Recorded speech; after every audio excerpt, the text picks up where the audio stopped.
जो मेरे घनिष्ठ मित्र भी हैं, उनकी पुस्तक देखना मेरी ऐनक से के लोकार्पण के अवसर पर यहाँ एकत्र हुए हैं। ये बड़ा ही हर्ष और खुशी और बड़ी ही मसरत का मौका है। और ऐसे में जो हमारे विशेष अतिथियों की लिस्ट है, जो सूची है, वो भी निश्चित ही इतनी ग्रेट है कि कार्यक्रम से पहले ही मैं इस बात का आश्वासन आपको दे सकता हूँ कि निश्चित ही ये एक बहुत अनोखा, बहुत महान और बहुत ही अद्भुत कार्यक्रम होने वाला है। तो आप सभी का स्वागत है इसमें। धन्यवाद। तो सबसे पहले, क्योंकि इसमें रस्में निभानी होती हैं और इसका निर्वाह करते हुए, अपनी रस्में पूरी करते हुए, मैं दिल की गहराइयों से सबसे पहले मंच पर, स्टेज पर स्वागत करना चाहूँगा आली जनाब आमिर अली खां साहब का, जो संपादक है दैनिक उर्दू सियासत के। Welcome sir.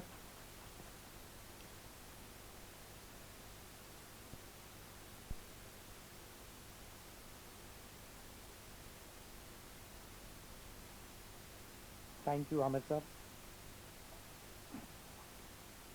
कभी ना खत्म हो वो दास्तां बन के रहे, कभी ना खत्म हो वो दास्तां बन के रहे, तेरी ज़मीं पे हम आसमां बन के रहे। मिठास, खुशबू, तहजीब, मोहब्बत, सदाकत। मिठास, खुशबू, तहजीब, मोहब्बत, सदाकत, हम अपने मुल्क में उर्दू ज़ुबां बन के रहे। इसलिए कि आमिर अली खां साहब एक मशहूर अखबार सियासत से वाबस्ता है, और बिना सियासत के कम से कम मेरा दिन तो नहीं गुजरता, मैं इस बात की गवाही देता हूँ। और थर्ड जनरेशन, मैं जब आबिद अली खां साहब और जिगर साहब थे, जब से सियासत से मैं जुड़ा हुआ हूँ, आना जाना है, फिर जाहिद अली खां साहब और अब आमिर अली खां साहब। तो ये हमारा सौभाग्य है कि हम आज इस महफिल में जो है आमिर साहब के साथ हैं। Thank you sir once again. ना दूसरा नाम जो मेरी सूची में है, वो भी अपने आप में एक अंजुमन है, उनका भी बड़ा योगदान है। मेरा अभिप्राय है आली जनाब सुश्री प्रोफेसर सिद्दीकी मोहम्मद महमूद साहब का। मैं आपका हार्दिक स्वागत करता हूं सर मंच पर। प्लीज़ तालियों, ज़ोरदार तालियों से सर का स्वागत करिए। सर शिक्षा एवं प्रशिक्षण विभाग ओएसडी कुलपति हैं मानू में, मौलाना आज़ाद नेशनल उर्दू यूनिवर्सिटी में। सर का बहुत बहुत स्वागत है। Thank you sir. और तीसरा नाम मेरी सूची में जो है, सर रास्ते में है, कुछ ही क्षणों में जो है हमारे अगले मेहमान इस सभागृह में होंगे। और एक नाम जो इस सूची में मुझे दिया गया है, उनको दिल की गहराइयों से बुलाना चाहूँगा, सुश्री प्रकाश जैन जी को। आइए सर मंच पर। आप विज्ञापन प्रबंधक है दैनिक हिंदी मिलाप। और मिलाप के बारे में भी मैं कह दूं कि जैसा कि अभी सलीम जी ने जो है आमिर सर से मेरे बारे में कहा, तो मैं दोनों अखबारों में जो है झूलता करता था, लिखता करता था, जाता था युद्धवीर जी के ज़माने में, और स्वाधीन मेरे घनिष्ठ मित्र हुआ करते थे। तो हम बहुत बार घूमे हैं, आए हैं, फिरे हैं, छपे हैं, और बिल्कुल इन दो अखबारों से जो है वाबस्ता रहे हैं। और देखिए कितना अनूठा अनोखा संगम है कि मानू के प्रबंधक हैं मंच पर, सियासत के संपादक है मंच पर, और मिलाप से जुड़े हुए हमारे प्रबंधक हैं मंच पर। तो मुनव्वर राना याद आते हैं कि एक ने मुझको जन्म दिया है, एक ने मुझको पाला, एक ने मुझको जन्म दिया है, एक ने मुझको पाला, एक मेरी माँ जैसी है, एक है मेरी खाला। हिंदी और उर्दू के लिए कि जो है इनको अलग किया ही नहीं जा सकता। और इसी मुनव्वर राना ने कहा था कि खलंदर संगे मरमर के मकानों में नहीं मिलता, खलंदर संगे मरमर के मकानों में नहीं मिलता, मैं असली घी हूँ बनिए की दुकानों में नहीं मिलता। सगी बहनों का रिश्ता है जो है उर्दू और हिंदी में, सगी बहनों का रिश्ता है जो है उर्दू और हिंदी में, ये दुनिया की कोई भी दूसरी दो जुबानों में नहीं मिलता। तो इसीलिए इन दोनों को अलग करना सिर्फ सियासत होगी। अगर हम राजनीति बाजू रख देते हैं तो दोनों एक है, जिसको जुदा करना, अलग करना असंभव जैसी बात है। सिर्फ जो है लिपि अलग हो सकती है, स्क्रिप्ट अलग हो सकती है, तहरीर अलग हो सकती है, लेकिन दोनों की आत्मा एक है। आइए कार्यक्रम, इससे पहले कि मैं जो है कार्यक्रम को आगे बढ़ाऊं, मैं चाहूँगा आज के हमारे नौशा जो किताब के जो है रचयिता है श्री FM सलीम जी का मंच पर स्वागत है। बात रखने से पहले चूँकि स्टेज के आदाब होते हैं कि जो मेहमान हैं उनका इस्तकबाल किया जाए, मैं सईद और मोहम्मद सईद और मोहम्मद कबीर से गुजारिश करता हूं, अनुरोध करता हूं कि वो पौधों से अतिथियों का सम्मान करें। उसके बाद मैं अपनी बात जारी रखूंगा।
मैं आप सबका स्वागत करता हूं, मेरी ओर से भी और संस्था शब्द सुगंध की ओर से भी।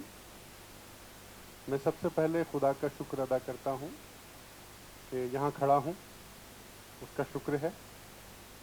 और उसके बाद मैं अपने माँ बाप की भी याद करता हूं कि उनके कारण मैं यहाँ खड़ा हूं। अतिथियों में जनाब आमिर अली खान साहब मौजूद हैं। वो संपादक हैं रोज़नामा सियासत के। सियासत हैदराबाद का बहुत पुराना अखबार है और खुशकिस्मती है हमारी कि वो अपने 75 साल पूरे कर रहा है।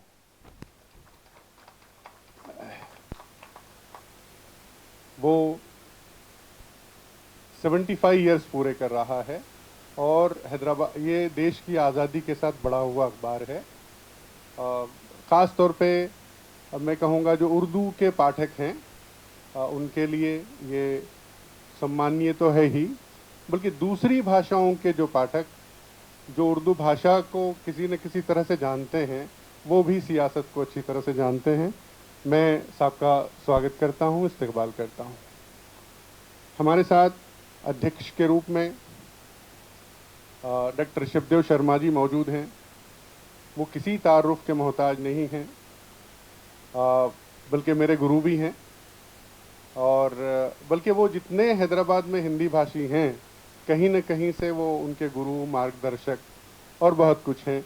मैं उनका स्वागत करता हूँ। डॉक्टर सिद्दीकी मोहम्मद महमूद साहब यहाँ मौजूद हैं। आप से मेरी मुलाकात यूँ चूँकि ज़्यादा बहुत पुरानी नहीं है, लेकिन जितनी है वो बहुत ज़्यादा है। एक हमारा जो है वो एक रात और एक दिन का सफ़र साथ रहा है।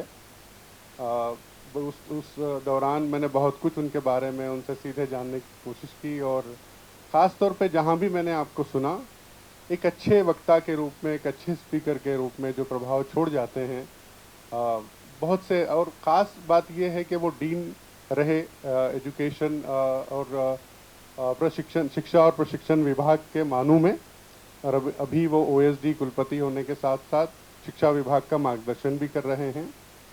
बहुत अच्छे लेखक हैं, शिक्षकों के शिक्षक हैं, यही बात मैं उनके बारे में कहना चाहूँगा। बहुत बहुत स्वागत है, इस्तकबाल है। प्रकाश जैन जी मेरे साथी हैं। हिंदी मिलाप के नाम पर जहाँ जहाँ मतलब हिंदी मिलाप का नाम जाना जाता है, बहुत न के बराबर ऐसे कोई लोग होंगे जो प्रकाश जैन जी को न जानते हों। मिलाप का एक ख़ास योगदान रहा है हीरे तराश करने का, हीरे तराशने का भी और हीरे तलाशने का भी। उनमें से एक हीरा हैं प्रकाश जैन जी हमारे लिए। मैं उनका स्वागत करता हूं।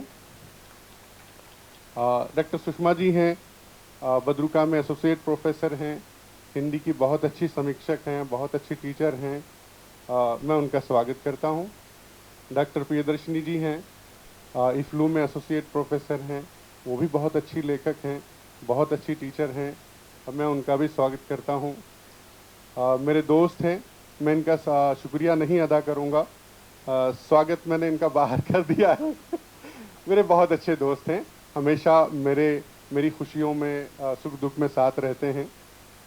वक्ता कैसे हैं आपने देख लिया है, मैं उनका स्वागत करता हूं। मुस्कान मेरी परिवार से हैं, हिना सुल्ताना, मैं उनका भी स्वागत करता हूं। दोस्तों, जब देखना मेरी ऐनक से की बात होती है, मैं 2 मिनट आपके और लूँगा अपने स्वागत भाषण में। कुछ परिचय इस किताब के बारे में, छोटा सा परिचय किताब के बाहर से मैं देना चाहूँगा। मिलाप से मेरा जो ताल्लुक़ है, जो संबंध है, वो अभी 26-27 साल का होने जा रहा है। इन 27 वर्षों में मुझे बहुत से मौके मिलाप ने दिए, लेखक के रूप में, समीक्षक के रूप में, संपादक के रूप में और संवाददाता के रूप में। एक बहुत ही चुनौतीपूर्ण बात उस समय होती है जब अचानक आपको कुछ कहा जाता है कि चलिए आपको इस पर लिखना है, और फिर उसके बाद जब कुछ सराहना होती है कि आपने ठीक लिखा है, अच्छा लिखा है, फिर आगे भी आपको लिखना है, तो उत्साह बढ़ता है, प्रोत्साहन मिलता है। हमारे में एक शब्द है उर्दू में, मोहसिन कहा जाता है, एहसान करने वाला। मेरा एक मोहसिन अभी इस दुनिया में नहीं है, जिनको हम विनयवीर के नाम से जानते हैं। उनका बड़ा एहसान रहा है कि समय समय पर उन्होंने मेरा उत्साह बढ़ाया, आगे बढ़ने के लिए प्रेरित किया। मैं उनको आज यहाँ याद करना चाहूँगा। और मिलाप परिवार विशेष रूप से हमेशा मेरे साथ रहा है। मैं उनका पूरे परिवार का शुक्रिया अदा करता हूँ। उस परिवार में से बहुत से लोग यहाँ मौजूद हैं।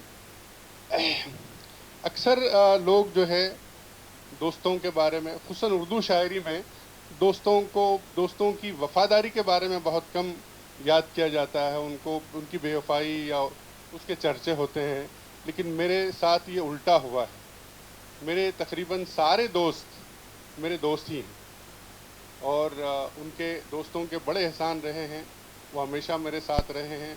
यहाँ बड़ी तादाद मेरे दोस्तों की मौजूद है। मैं अगर नाम लेना चाहूँगा तो बहुत काफ़ी समय गुजर जाएगा। प्यारे यहाँ हैं, शौकत भाई हैं, अमजद हैं, हमारे जो है शाकिर साहब हैं, बहुत सारे लोग हैं इस महफिल में। मैं सबका स्वागत करता हूँ और आपके आने के लिए अभी से शुक्रिया अदा करता हूँ। ये जो किताब है उस पर तो बहुत सारी बात होगी, दूसरे लोग बात करेंगे। मैं माइक अब जो है शाकिर को देता हूँ। शुक्रिया। आदरणीय जनों को मैं प्रणाम करती हूँ, वंदन करती हूँ। सलीम जी के लेखन का जो दौर है, कभी ऐसा लगता नहीं कि मैं किसी महान लेखक या महान व्यक्तित्व से मिल रही हूँ, क्योंकि हम लोग 7 साल तक एक साथ स्नातकोत्तर को पढ़ाते थे विवेकवर्धिनी में, और वो ऐसे ही कोई ना कोई विषय सोचते रहते थे, कोई लेख लिखना है और लिखते रहते थे और मुझसे शेयर करते थे। तो मैं कहती थी ये कैसा लेख है। कभी एक बार मैंने सुना था, मेरे दिमाग में कौंध आया, बोनता पर उन्होंने लिखा था और वो मेरे दिमाग से आज तक नहीं गया कि इसमें भी लिखा जा सकता है क्या। ये है इनकी सृजनात्मकता। कहीं ना कहीं से कोई ना कोई विषय, एक पत्रकार में ये गुण का होना, इस गुण का होना बहुत आवश्यक है, ज़रूरी है, और यही उस पत्रकार को एक संवेदनशील व्यक्ति बनाता है। इनके इस पूरी किताब को मैंने पढ़ डाली। तेलंगाना समाचार में विधिवत इसका आलेख छप चुका है आज ही के दिन में। तो मैं इसमें से सिर्फ एक लेख लेती हूँ और उस पर उसका वाचन करना चाहूँगी। कोई समीक्षा यहाँ नहीं प्रस्तुत करूँगी। आप स्वयं समझ जाएंगे कि ऐसे विषय से भी वो कैसे खंगाल लेते हैं अपने लिखने के लिए सामान। बारिश ज्ञान की हो या आसमान की, ये इनके लेख का नाम है। महफिल में किसी ने एक लेखक के बारे में कहा कि जब वो बात करते थे तो ज्ञान की बारिश होती थी। मैं सोचने लगा कि जब बारिश होती होगी तो क्या होता होगा। बहुत दूर जाने की क्या ज़रूरत थी। मैं अपने शहर में होने वाली बारिश के बारे में सोचता गया। अभी कुछ दिनों पहले ही तो हुई थी। इतनी हुई थी कि गली कूचे, सड़कें, चौराहे सब जाम हो गए थे। बल्कि बारिश का पानी लोगों के घरों और दुकानों में भी घुस गया था। भला वो उस पानी का क्या करते? रखने के लिए इतनी जगह तो थी नहीं। नालों में बहा दिया गया और फिर कुछ देर की नमी के बाद सूखे के सूखे ही रह गए। बारिश का पहला उद्देश्य था कि वो ज़मीन की प्यास बुझाए, हरी घास, पेड़ पौधे और सब्जियां उगाए। यह नहीं हो सका क्योंकि शहर की ज़मीन पर तो सीमेंट, कंक्रीट और ब्लैकटॉप के प्लास्टर चढ़े थे। ज़मीन प्यासी रह गई और पानी अपना उद्देश्य पूरा किए बिना ही बह गया। दूसरा उद्देश्य था पानी को लोक लाभ के लिए जमा करना। शहर के वजीर मंत्री ने कहा कि इतनी बारिश के बावजूद हिमायत सागर और उस्मान सागर हैदराबाद शहर के दो बड़े तालाब में उसका पानी जमा नहीं हो सका। जितनी उम्मीद थी उतना नहीं हुआ। पानी को जमा होने के लिए पहुंचने के रास्ते सब सकरे किए जाते हैं, तो भला वह पानी कैसे पहुंचे? यह उद्देश्य भी प्राकृतिक रूप से पूरा नहीं हुआ। और फिर इतनी बारिश होने के बावजूद पानी लोक लाभ के अधूरे सपने छोड़ मुंह मोड़कर समुंदर की ओर चल दिया। भला समुंदर भी इतने पानी का क्या करता?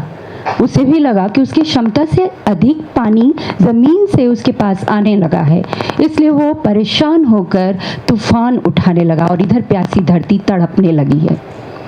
न खुदा ही मिला न विसाले सनम। भाई, बात तो ज्ञान की बारिश की हो रही थी। ये चिकने घड़े की तरह किधर फिसल गए? भंडारे गुरुजी भी याद आ गए। पहली कक्षा में पढ़ाते थे, बड़े दिलचस्प आदमी थे। सफ़ेद धोती कुर्ता, गोरा रंग, ऊपर से टीचर, और वह भी अभिभावकों के पसंदीदा सरकारी टीचर। भाषा, गणित, पहाड़े सब अकेले ही पढ़ाते। भारी भरकम शरीर के बावजूद तरोताज़ा रहते और बच्चों को भी ऐसा ही रखने की कोशिश करते। बच्चों के दिमाग के दरवाजे और खिड़कियां खोलते, कुछ घुसाने की कोशिश करते। ऐसा न होता तो सोचते कि वहाँ भूसा या गोबर तो नहीं भरा है, पहले उसे हटा दो तो फिर कुछ साफ सुथरी चीज़ भीतर घुसेगी। उन्हें पता था कि अज्ञानता के साथ एक और प्लास्टर भी होता है जो ज्ञान को भीतर घुसने नहीं देता, पहले उसे हटाना होगा। ज्ञान का महत्व भी बारिश के पानी की तरह ही है। कुछ ज़मीन में घुसे, कुछ तालाबों में जमा हो ताकि पीने और खर्च करने के काम आए, और जो बेकार है वह बह जाए। लेकिन लगता है शहर में जिस तरह हर जगह सीमेंट, कंक्रीट के प्लास्टर चढ़े हैं, उसी तरह हमने दिल और दिमागों पर भी कुछ प्लास्टर चढ़ा लिए हैं। ज्ञान की अच्छी सकारात्मक बातें हमें देर तक प्रभावित नहीं करती। किताबें जो ज्ञान को जमा करती हैं, लाइब्रेरियों में धूल चाट रही हैं। ज्ञान के बादल आ रहे हैं, बारिश हो रही है, लेकिन अपनाने और जमा करने में आने वाली बाधाओं को, उसके कारण होने वाले इंसानों को अधिक लाभ नहीं हो रहा है। हम डिजिटल दुनिया में सेल फोन, लैपटॉप और कंप्यूटर में संचित ज्ञान का भरोसा कब तक करें?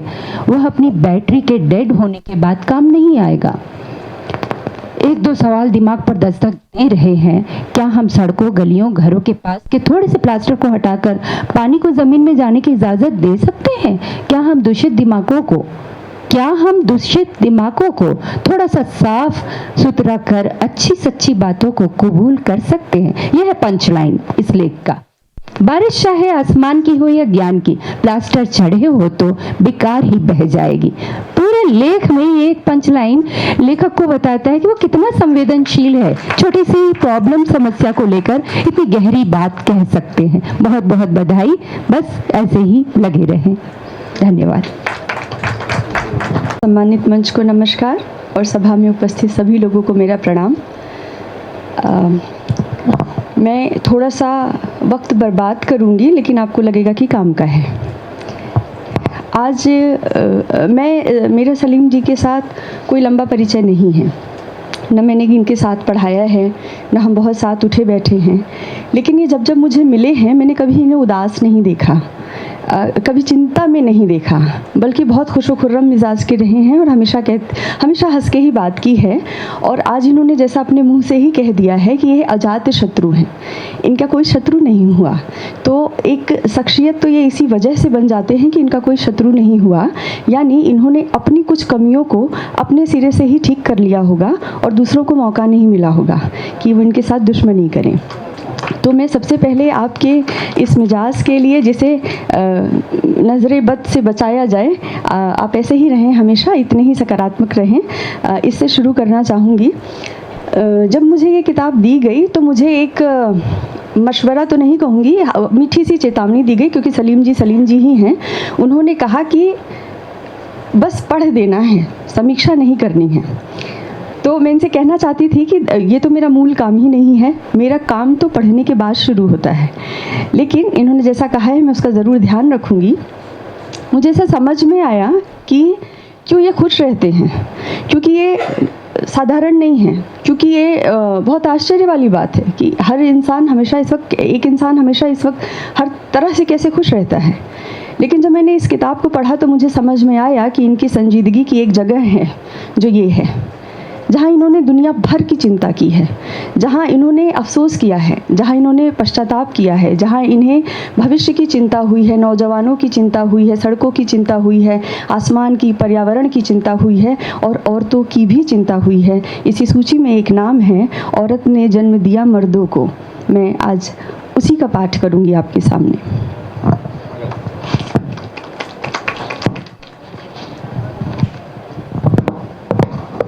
मैंने ये कह के छोड़ दिया कि औरत ने जन्म दिया मर्दों को, इसकी लाइन आप सबने अपने मन में पूरी कर ली होगी, मर्दों ने उसे बाजार दिया।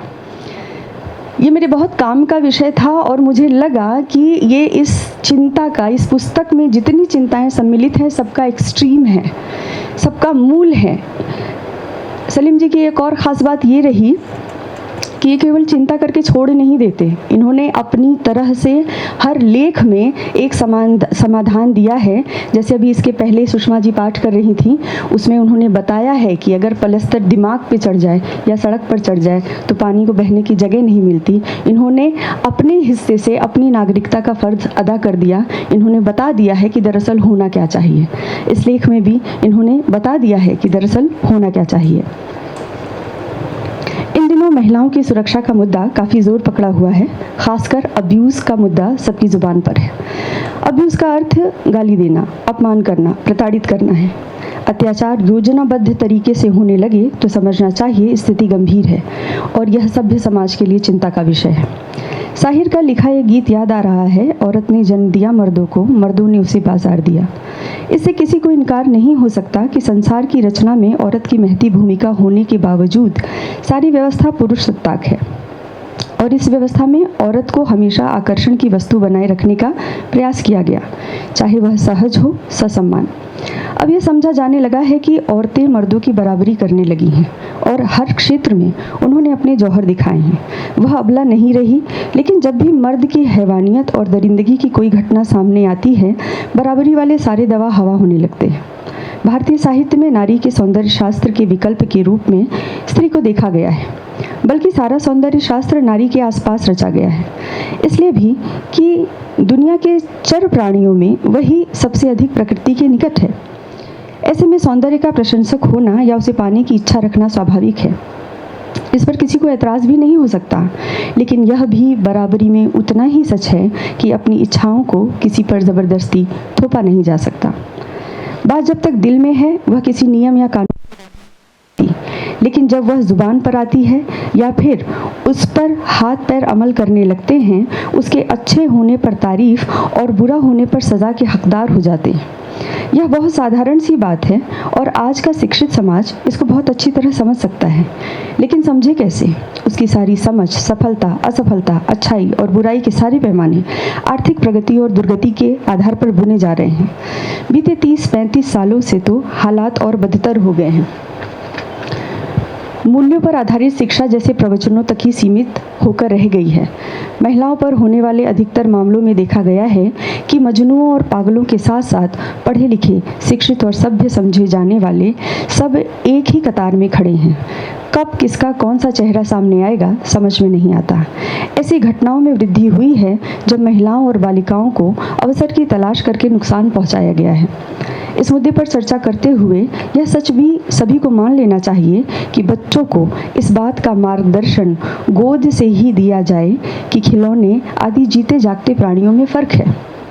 खिलौने को देखकर जी मचल जाए तो वह खरीदा जा सकता है, लेकिन बात जीती जागती स्त्री की हो तो चंचल मन को काबू में रखना ज़रूरी है।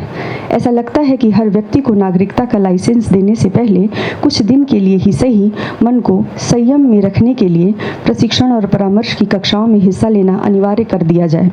हर साल उनके नवीकरण की प्रक्रिया पर अमल हो, उसी तरह जिस तरह बिना लाइसेंस के गाड़ी चलाने वालों को पुलिस परामर्श कक्षाओं में बुलाती है। लेख यहाँ पर समाप्त हो जाता है, लेकिन बहुत सारे सवाल छोड़ता है। मुझे नहीं मालूम सलीम जी ने ये किस सन में कब ये बात लिखी होगी, लेकिन उन्होंने ये मशवरा दे दिया है कि हमें अपने बेटों को बेटियों की तरह पालना होगा। हमें उन्हें समझाना होगा कि खिलौनों और औरतों में फ़र्क होता है, वो जिंदा हैं, खिलौने इसकी तरह चाबी से नहीं चलती हैं। दूसरा मसला ये है कि इन्होंने यह भी सुझाया है कि किस तरीके से नियंत्रण किया जाए। यकीनन सलीम जी शायद इसकी तस्दीक करेंगे कि जब ये लिख रहे होंगे निर्भया नहीं हुआ होगा, कठुआ रेप नहीं हुआ होगा, ये सारी चीज़ें नहीं हुई रही होंगी। ये एक पत्रकार की नज़र है और पत्रकार की नज़र भी किसी लेखक से कम दूरंदेश नहीं होती है। मैं उनकी इस दूरंदेशी पर गर्व करती हूँ, मैं उन्हें बधाई देती हूँ। और ऐसी कई चिंताओं को सामने रखिए, समाधान के साथ रखिए। ये बातें, ये सेमिनार, संगोष्ठियाँ केवल डिस्प्रिन की गोलियों की तरह नहीं होनी चाहिए कि फिज़ा में घुल और बात ख़त्म। मैं उम्मीद करूंगी कि इस तरीके के आयोजन होंगे जिस पर समीक्षा की भी अनुमति मिलनी चाहिए। मैं सलीम जी को बहुत बहुत बधाई देती हूं, बहुत मुबारक देती हूं। और आपने मुझे इस काम के लिए याद किया, इसके लिए चूँकि ये अजात शत्रु हैं, बहुत बड़ा व्यक्तित्व हैं, तो मैं इसे पर्सनल अप्रिसिएशन भी मानती हूँ। Thank you very much. तो आप स्वयं एक महिला हैं और आपने उसी प्रकार का विषय चुना, बड़ा ही मशहूर गीत शाहिर का।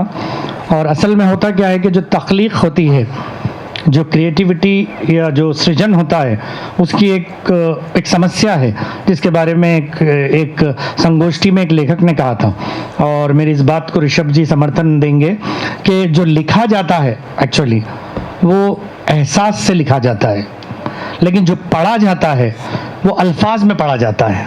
तो ये जो अंतर आ जाता है, तो वो जो है उसको पाटना और इस अंतर को दूर करना है, शायद उसी में लेखक की जो है सफलता होती है। तो हम आगे बढ़ेंगे अगले लेख की ओर। उससे पहले मैं चाहूँगा एक सूचना देने के लिए कि सलीम जी के गांव से जो है इस कार्यक्रम में भाग लेने के लिए एक डेलीगेशन आया है। मैं चाहूँगा उन सब का स्वागत आप ताली बजाकर इस सभा में करें। धन्यवाद। तो अगला नाम इसमें, अच्छा,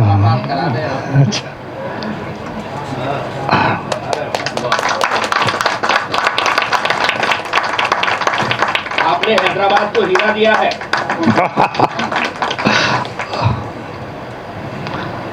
हम आपका आभार व्यक्त करते हैं कि आपने जो है इतनी दूर मसाफत तय करके यहाँ पर आने का कष्ट किया। और सर ने जैसा अपनी बात में पूरी बात कह दी कि आपका बहुत बड़ा योगदान है। तो अगला नाम जो मेरी सूची में है वो सुश्री हिना सुल्ताना का है। मैं पर्सनली भी हिना को जानता हूँ और सलीम जी के परिवार से भी है वो। तो मैं चाहूँगा कि वो इस लेख के माध्यम से अपने विचार व्यक्त करें। अस्सलाम वालेकुम, नमस्कार। सबसे पहले मैं शुक्रिया अदा करना चाहूँगी अब्बू का कि उन्होंने मुझे यहाँ खड़े होकर बोलने का अवसर दिया है। और आज जो लेख मैं पढ़ने जा रही हूँ उसका नाम है थोड़ा सा सामान खुशी का। खुश होने के लिए हम न जाने क्या क्या कर गुजरते हैं। अगर हम उन प्रयासों पर गौर करें कि हमने इसके लिए किस किस तरह के काम किए हैं तो कभी कभी अपनी बेवकूफ़ियों पर हंसी भी आएगी। हालांकि ये कहना मुश्किल है कि वह हंसी खुशी का प्रतीक होगी भी या नहीं। दुनिया में भला खुशी से बढ़कर क्या होगा, लेकिन सोचती हूँ तो लगता है कि खुशी से बढ़कर वह वजह है जो खुशी का कारण बनती है, जिससे चेहरे पर एक मासूम सी मुस्कुराहट बिखर जाती है, दिलो दिमाग में खुशबूदार रंग बिरंगी फूल खिलने लगते हैं। लेकिन इसे हमारी कम नसीबी ही समझी जाएगी कि हम अक्सर ऐसे कारणों से नज़र बचाकर उस खुशी से वंचित रहते हैं। खुशी ना खरीदी और ना बेची जा सकती है, ना ही इसे धन की तरह संग्रहित या योजित किया जा सकता है। बस इंतज़ार ही किया जा सकता है कि कुछ ऐसा हो जिससे मन की लहरों में प्रसन्नता के रंग तरंगित होने लगे। छोटी छोटी बातों में भी उसे महसूस किया जा सकता है, जैसे लोकल बस या ट्रेन में जा रहे हों तो सीट मिल जाए, स्टेशन पहुंचते ही रेलगाड़ी खड़ी मिल जाए, तलब के वक्त टटोलने पर जेब में इतने पैसे हों कि चाय पी जा सके। कभी तो बगैर किसी वजह के भी खुश हुए जाते हैं। जब किसी को खुश होते, हंसते, मुस्कुराते, लुत्फ उठाते देखते हैं तो एक अच्छे इंसान को उसी तरह की खुशी होती है जैसे बारिश की बूंदें घर के दरवाजे और खिड़कियों के पटों से टकराकर पछाड़ के रूप में भीतर के हिस्से को भिगो देती हैं। एक दिन एक जूनियर कॉलेज के पास से गुजरते हुए मैंने युवा विद्यार्थियों के परिधानों पर गौर किया तो अजीब महसूस हुआ। पैरों से बिल्कुल चिपकी हुई पैंट को देखकर अनायास ही फिल्म दीवाना के राज कपूर का पायजामा याद आया। आज उसी पायजामे की शक्ल शान यानी होशियार युवाओं ने अपना ली है, जो कभी दीवाने की पहचान हुआ करती थी। बालों की स्टाइल को देखा तो महसूस हुआ कि कभी इस तरह आधे अधूरे बाल काटना बुरे काम की सज़ा मानी जाती है। आज उन्हीं अधकटे केशों के साथ युवा अपने आप को आईने में देखकर खुश होते हैं। ये समझना भी गलत होगा कि मुस्कुराना, हंसना, कह लगाना खुशी की पहचान है। हम अक्सर अपने दुख छुपाने के लिए भी मुस्कुराते हैं। कुछ तो ऐसे भी मिल जाएंगे जो दूसरों को तकलीफ़ देकर हंसते हैं, बल्कि आजकल भीड़ किसी को मरते देखकर अट्ठाहस करती है। इससे किसी को खुशी नहीं होती, बल्कि ऐसे दृश्य दुख और विषाद को और गहरा कर देते हैं। इससे मानसिकता पर नफरत के जहर की परंतें बढ़ती जाती हैं, और जब दिमाग में जहर बढ़ जाता है तो किसी बच्चे को खेलता हुआ देखना, किसी भूखे के लिए 2 निवाले का प्रबंध करना, या फिर किसी अंधे आदमी को रास्ता पार कराना, किसी को उसकी मंजिल का पता ही बता देना, जैसे छोटे छोटे कारण आदमी को दिखाई नहीं देते, जिनमें असली खुशी छिपी होती है, जबकि दूषित दिमाग वह झूठे कहकहों में खुशी तलाश करने की कोशिश करता है। Thank you.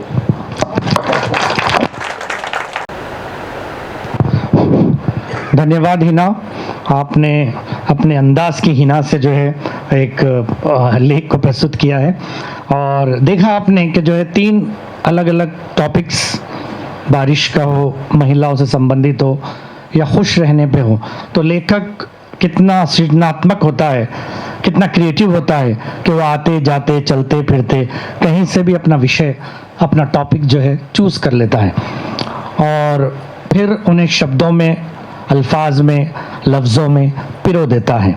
तो उसकी जो गहराई होती है उसी को जो है समझना उसकी सफलता है। जिगर का एक शेर याद आ रहा है मुझे, आमिर साहब, कि लफ्ज़, बड़ा प्यारा शेर है, मुझे बहुत पसंद है शख्सी तौर पे भी। लफ्ज़ तासीर से बनते हैं, तलफ़्फ़ुज़ से नहीं। लफ्ज़ तासीर से बनते हैं, तलफ़्फ़ुज़ से नहीं। अहले दिल आज भी है अहले ज़ुबान से आगे। तो ये राइटर जो होता है, गद्य का हो या पद्य का, वो अहले दिल हुआ करता है। आइए अब मुझे हुक्म हुआ है एक लेख पढ़ने का, तो अक्सर होता यह है कि जो है मैं कभी फुर्सत के वक्त जो होता है उसमें जो है मिलाप के दफ्तर भी चला जाता हूँ। शाम में हम लोग मिलते हैं, वहाँ ऑफिस में बैठते हैं या करीब की होटल में बैठते हैं, कुछ भी टॉपिक्स पे हम लोग डिस्कस करते हैं, बात करते हैं। तो जब मिलाप में जो है आपके लेख छप रहे थे तो उसी में जो है बहुत सारे ऐसे लेख थे जो ऐसे टॉपिक्स पे थे जिसका हेडिंग पढ़ के, जिसका शीर्षक पढ़ के, अरे ऐसा भी कुछ लिखा जा सकता है क्या, बोल के कहा जाता था। तो मैंने परसों ही जो है उस लेख के बारे में आपसे जिक्र किया था सलीम जी से, जब इस कार्यक्रम की जो है परियोजना बन रही थी। और वो लेख जो है एक प्लम्बर के बारे में था, और वो प्लम्बर जो है शख्सी तौर पे सलीम जी के घर आया था, और उससे बात करने के बाद आप जब प्रभावित हुए, आप जो उसके काम को देखे, तो शायद कहीं ना कहीं वो बात घर कर गई होगी जो उस विषय में जो है आपने एक लेख लिख डाला, और मैं चाहूँगा वो आपके लिए प्रस्तुत करने के लिए। एक मिनट।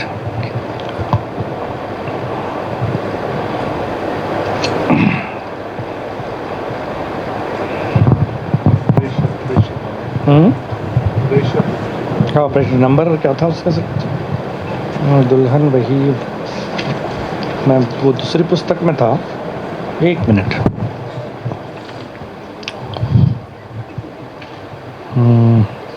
बारिश, हाँ नंबर बोलिए मैम।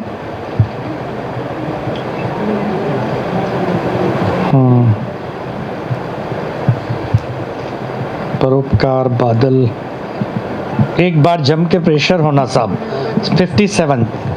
चलिए,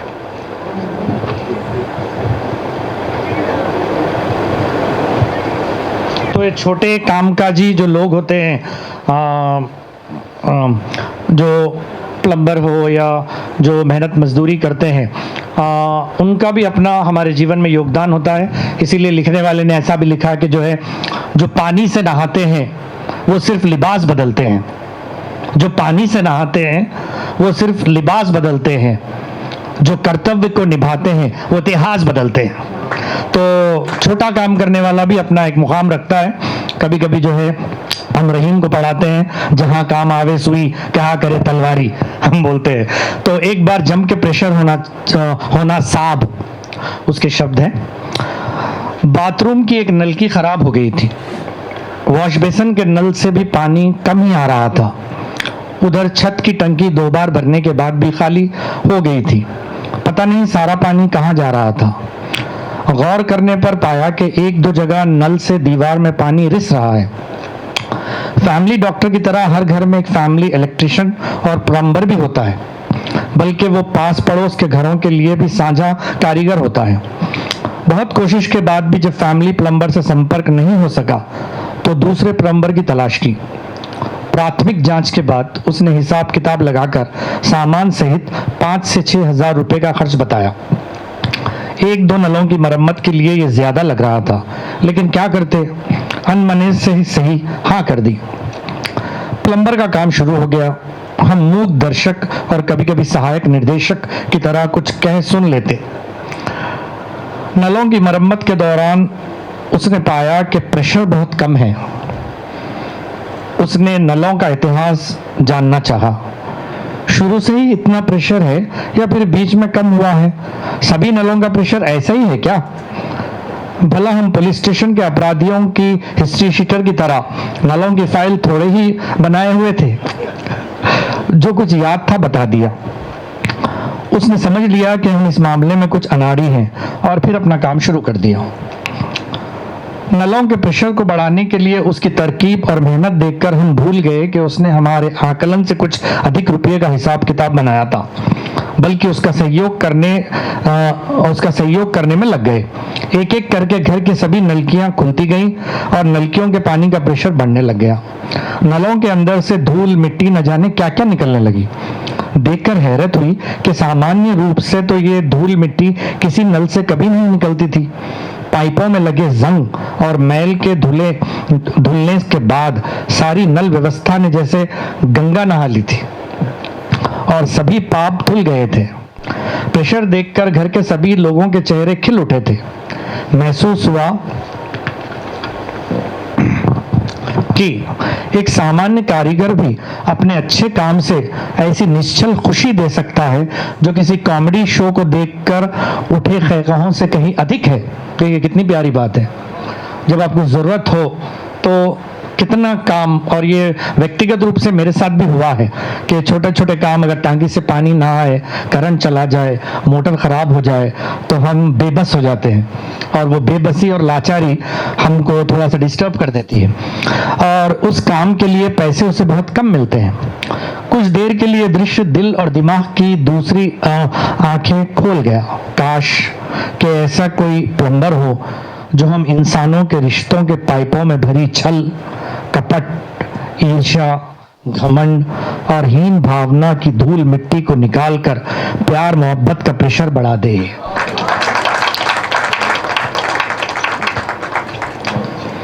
ताकि आपस की दूरी कम हो और रिश्तों की आत्मीयता का पानी एक दूसरे की ओर तेजी से बहता रहे।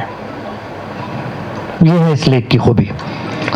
बहुत बहुत शुक्रिया सलीम जी ऐसे खूबसूरत लेख हमको देने के लिए, और हम कार्यक्रम को आगे बढ़ाते हैं। मैं चाहूँगा कि जो है हमारे अतिथियों के विचार आपके सामने आए। उससे पहले एक छोटी सी और रस्म है, रिवायत है। मैं अपनी खुशी जाहिर करूँगा इसको पूरा करने के लिए। मैं महमूद जी से आग्रह करूँगा कि वो आमिर अली खान साहब की जो है शाल पोशी करें।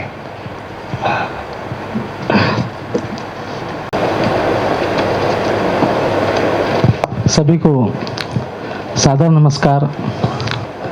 मंच पर विराजमान आज के कार्यक्रम के मुख्य अतिथि जनाब आमिर अली खान साहब, विशेष अतिथि सिद्दीकी मोहम्मद महमूद साहब, आदरणीय प्रोफेसर ऋषभ देव शर्मा साहब, और साथ में पुस्तक के अध्यायों का वाचन करने वाली डॉक्टर प्रियदर्शनी, सुश्री हिना सुल्ताना एवं सुषमा देवी जी को सादर नमस्कार। और इस सभागार में उपस्थित आज के कार्यक्रम के हमारे दूल्हे राजा सलीम साहब और हम सब बारातीगण, हम सबको सादर नमस्कार करता हूँ। मैं अपनी बात कहाँ से शुरू करूँ मुझे कुछ समझ में नहीं आ रहा, क्योंकि यहाँ तो सब भाषाओं की तलवार बैठी है और मैं तो सुई मात्र भी नहीं हूँ। तो और ये जो है मुझे मैसेज जो मिला आज, ये व्हाट्सएप पर आया कि ये कार्यक्रम आज हो रहा है, और मुझे जो इस कार्यक्रम में आप लोगों के बीच अपना समय गुजारना, अपनी बातें भी आपके साथ रखनी है। और इसमें मैंने पढ़ा ये विचार संप्रेषण, तो मतलब विचार हमारे रह का गए हैं। 25 सालों से सुन के तो विचार खिचड़ी हो गए हैं। कभी उनको सुना, कभी उनको सुना, कभी उनको सुना, कभी उनको सुना, तो हमारे पास तो अपना मौलिक कुछ है नहीं। फिर एक दिन रात में सोचा नहीं मौलिक नहीं है, लेकिन उन विचारों को तराशा तो जा सकता है, कम से कम उनको निखारा तो जा सकता है, कम से कम वो काम तो हम कर सकते हैं।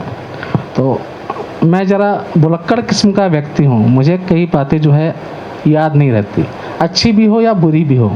उदाहरण के तौर पर आप देखिए, आमिर अली खान साहब के आम आते हैं मुझे गर्मियों में, और 1 महीने के बाद मैं उनको रिस्पॉन्स देता हूँ, सर आपके आम आए थे, खा गए सब, मैंने बहुत मज़ा किया। हकीकत है सर ये। तो अब हमारे सलीम साहब हैं, उर्दू और हिंदी, माने कि जहाँ तक मेरी जानकारी है हिंदी और उर्दू की पकड़ रखने वाले हैदराबाद की यदि कोई शान है आज की तारीख में, तो मेरी नज़र में FM सलीम साहब ही हैं। तो मैं तो इनका बिल्कुल हार्दिक स्वागत करता हूँ। इस पुस्तक के लिए जो अध्याय चलते रहे, निबंध चलते रहे, मिलाप मजा में हर हफ्ते प्रकाशित होते रहे, इसके ऊपर भी कई सारी सीरीज इनकी चली, इसके बाद भी इनकी सीरीज चलती है। बट इस पुस्तक के बारे में की खास बात यह थी कि इस पुस्तक के लिए जो लोगों के पास जाकर के आकर के उठते थे, बैठते थे, बातें करते थे। जब इनका ये निबंध चलते थे तो इनका मेरे पास आना, मेरा इनके पास जाना थोड़ा ज़्यादा हो गया था। मुझे नहीं पता था कि मेरी बातें सुन करके बाजार के उसको जो है यूँ लिख डालेंगे। अब जैसे भी प्लम्बर वाली कहानी इन्होंने जो पढ़ी है, अभी जो पढ़ी गई, एक्चुअली वो अनुभव इन्होंने मुझसे शेयर किया था। अब मुझे ध्यान आ रहा कि हाँ ये बात तो उन्होंने मुझसे शेयर की थी कि प्लम्बर की परेशानी थी। और ये बाद में हमने इस निबंध के ऊपर भी चर्चा करी थी। अब लेकिन मैं एक आग्रह करना चाहूँगा सलीम साहब से अब इस मौके पर कि सर आपके तो निबंध बहुत हो गए हैं, अब आप जो है नए लेखकों को भी मौका दीजिए और हिंदी मिलाप में एक क्या कहेंगे प्रतियोगिता चलाएं ऐसी, जिसमें विभिन्न दिए गए विषयों पर जो है आप लेखकों से निबंध आमंत्रित कीजिए और उसकी समीक्षा मैडम जी से करवाइए, जो कि लिखने के बाद छपने के बाद शुरू होंगी। वो उनकी समीक्षा करा करके चयनित किए हुए निबंधों को जो है उसको मिलाप प्रकाशित भी करेगा और जिनके जो विजेता होंगे उनको हम प्राइज़ भी देंगे, पुरस्कार भी देंगे। क्योंकि अभी आप लोगों ने देखा होगा पिछले 8 महीने में हिंदी मिलाप ने नारों की एक नई पहल शुरू करी है। हमने मतदान के लिए पहले पाठकों को जो है नारे लिखने के लिए प्रेरित किया और 10 अच्छे नारा लिखने वालों को हमने 2-2 हज़ार रुपये के नगद पुरस्कार दिए। बाद में हमने योग के ऊपर नारा लिखने की पहल का अभियान शुरू किया। उसके लिए हमारे पास हज़ारों की संख्या में नारे आए, उनको ढूंढना, लिखना, पढ़ना ही हमारे लिए बहुत ही दुश्वार कार्य हो गया। तो उसके बाद में हमने उसकी समय सीमा घटा दी और तीसरा नारा था तिरंगा की शान में नारा लिखिए, जिसमें प्रतिदिन एक विजेता नारे को हम लोग जो है प्रकाशित करते चले आ रहे। और ये अभियान हमारा 15 तक चलेगा, है ना। तो हमने तो 1 तारीख से शुरुआत कर दी थी, 6 तारीख से शुरुआत कर दी थी नारे प्रतियोगिता में तिरंगे की शान की में, और इसकी अंतिम तिथि 31 तारीख को खत्म हो गई, लेकिन नारे आज भी आ रहे हैं। तो विज्ञापन मतलब जो पाठक है वो क्या होता है पूरा पढ़ता नहीं है कि विज्ञापन में स्वरूप क्या लिखा या क्या नियम व शर्तें हैं, बट काफ़ी अच्छे नारे हैं जिससे कि लोगों की जो भावनाएं हैं अपने देश के प्रति, तिरंगे के प्रति, वो हमें मालूम होती। अब हम जब हिंदी और उर्दू की बात करते हैं तो आप ये मान के चले कि हमारे शहर के जो है ये हिंदी मिलाप और ये सियासत, ये OTT प्लेटफॉर्म है, हमारे नेटफ्लिक्स यही है। हमें चलना तो यही चलना है ना। और सियासत की जहाँ तक बात है, आप लोगों ने, मेरे घर पर सियासत आता है, तो रोज़ आता है, सियासत आता है, और मेरे अड़ोस पड़ोस के लोग बोलते हैं, और कोई भी मेहमान घर में आता है तो बोलता है आपको उर्दू आती है क्या? मैंने कहा देखो ऐसा है, मोहब्बत और बिजनेस की कोई ज़ुबान नहीं होती। उसमें क्या छपा हमें मालूम हो जाता है, हम लोगो देख के समझ जाते हैं, हम फोटो देख के समझ जाते हैं, फ़ॉन्ट देख के भी समझ जाते हैं, यानी कहाँ प्लेसिंग करी उसके हिसाब से भी समझ में आ जाता है। तो इसकी कोई है ना।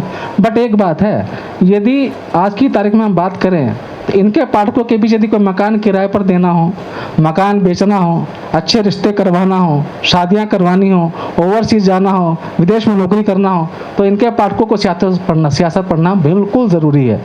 हर शनिवार और मंगलवार ना सर, मंगल या बुधवार है ना, 4-4 पन्ने यानी 6-6 सफ़े 5-5 छपे ब्लैक एंड व्हाइट के बॉक्स में आते हैं सियासत में। और उनसे लोगों के मैंने कि कहा जाए तो अखबार जो है, मेरे कहने का तात्पर्य यह है कि मैं इसके ये कहूँगा हिंदी मिलाप के बारे में भी, आपको मकान किराए पर देना, मकान बेचना है, आप हिंदी मिलाप में एक विज्ञापन दे देंगे, आपका काम, माने ब्रोकर की ज़रूरत ही नहीं है। ब्रोकर तो 15 दिन के पैसे लेगा आपसे, यहाँ तो 1000 रुपये में काम हो जाएगा आपका। आप समझिए इस बात को। तो कहने का तात्पर्य कि अखबार जो है, जो समाचार पत्र है, वो केवल एक सूचना देने का माध्यम है, आपके मनोरंजन का माध्यम है, आपके साहित्य का माध्यम है, आपके विचारों को क्या कहेंगे उत्खनित करने का, या आपको जो है उसको अर्जित करने का, आपके विचारों को नया रूप देने का माध्यम है। लेकिन साथ में उसके साथ की यूटिलिटी वैल्यू भी है उस अखबार की, उस समाचार पत्र की। आपके कई सारे काम जो समाचार पत्र के माध्यम से हो जाते हैं, तो ये उपयोगिता रहती है समाचार पत्रों की। अब जब ये पुस्तक, जब ये कॉलम समाप्त होकर सर चले नए कॉलम की ओर, तो एक दिन यूँ चर्चा चली इन लेखकों के बारे में, इन लेखकों के इनको जो है एक पुस्तक के रूप में इनको प्रकाशित किया जाए। तो चर्चा उठी कि पुस्तक बनेगी तो बाजार रह गया। हमारे सामने भी चुनौती कि पुस्तक बना लेंगे, लेख तो तैयार है, कंपाइल करना है, पब्लिश करना, प्रिंट करना है, और इसकी काफ़ी बड़ी फैन फॉलोइंग है, तो उन्होंने कहा बाजार भी बन जाएगा। तो सलीम साहब, मैं आपको 2 बातें कहना चाहूँगा आपको, और 2 बातें 3 दिन की है। 2 दिन पहले मैं दिल्ली पुस्तक मेले में गया था, सिर्फ 2 दिन पहले। तो वहाँ मैंने देखा कि वहाँ जितने भी पुस्तक के स्टॉल है, वहाँ पर युवाओं की बहुत भीड़ लगी हुई थी। मैंने भी 4-5 घंटे वहाँ गुजारे।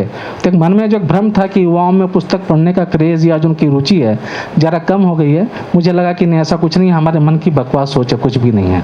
हम इसको ये देख सकते हैं, इस तरीके से देखें हम इसको। मेरा देखना नज़रिया ऐसा है कि पहले जब साक्षरता दर जो है कम थी देश में, तो पढ़ने वाले कम थे। अब साक्षरता दर बढ़ गई है, लेकिन पढ़ने वालों की प्रतिशत उतनी ही है, चिंता करने वाली कोई बात नहीं है। तो एक अच्छी बात ये समझ में आई है मुझे देखने के बाद।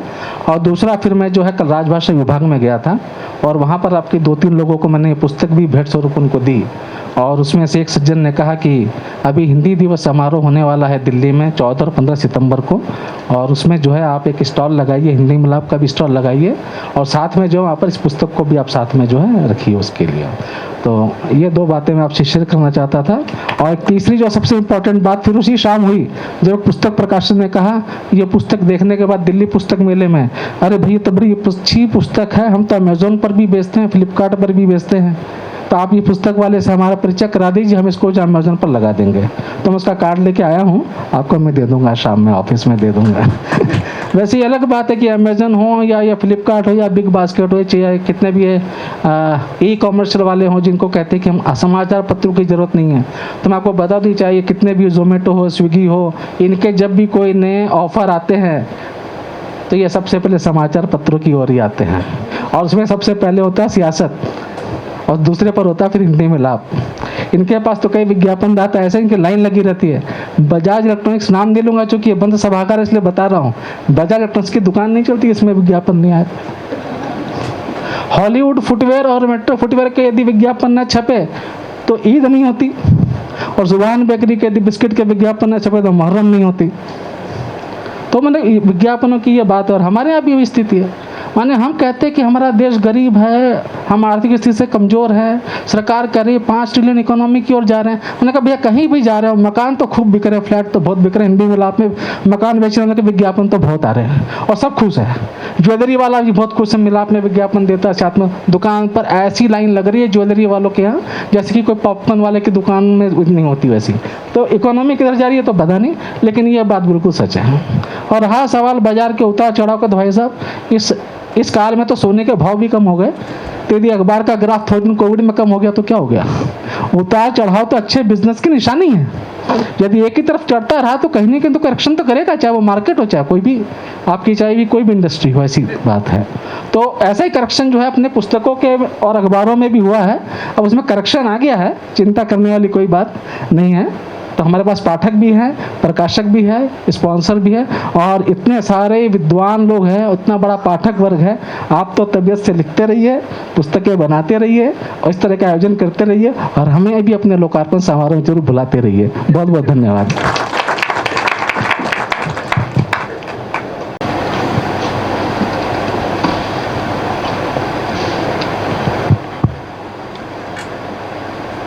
FM सलीम जी साहब ने मुझे पहले ये बात कही थी कि उर्दू और हिंदी दोनों की नुमाइंदगी करने वाले लोग बात करेंगे, और उन्होंने इशारा किया था कि आप उर्दू यूनिवर्सिटी से हैं, तो मैं उसका मतलब समझ गया था। हमारी उर्दू तहज़ीब की रिवायत है, मैं मेहमान ख़ुसूसी का पूरा एहतराम करते हुए, आमिर अली साहब का पूरा एहतराम करते हुए, उर्दू तहज़ीब की रिवायत यह है कि सबसे पहले सदर को मुखातब किया जाए। तो मैं इस कार्यक्रम के अध्यक्ष शर्मा जी को सबसे पहले संबोधित करना चाहूँगा। मैं आपका स्वागत करता हूँ।